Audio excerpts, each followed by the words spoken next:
Can you just take us through, for a layman like myself, how does it work?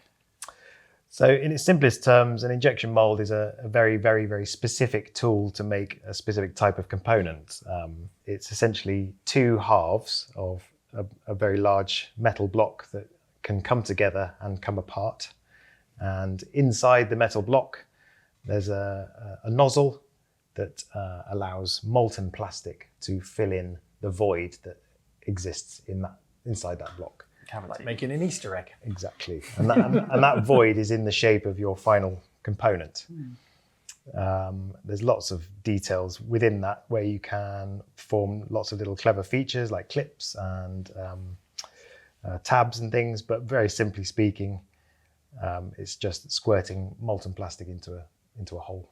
So that big chunk of metal, how is that actually carved into the shape that you need it? How do they do that? So the tool making industry has a load of standard starting points. So you can order like a tool that's this size that you can lift up with your hands and have on your kitchen table, or you can have ones that are like 100 tons in size that will make a wheelie bin, for example.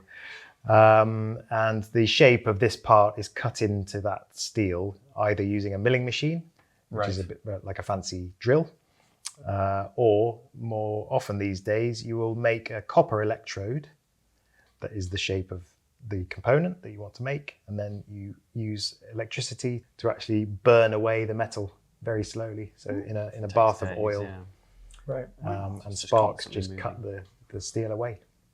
So you typically need that. So if you've got a very fine feature where you've got a very thin rib and you can't actually cut that with a milling cutter, you have to erode that with an electrode only. Okay.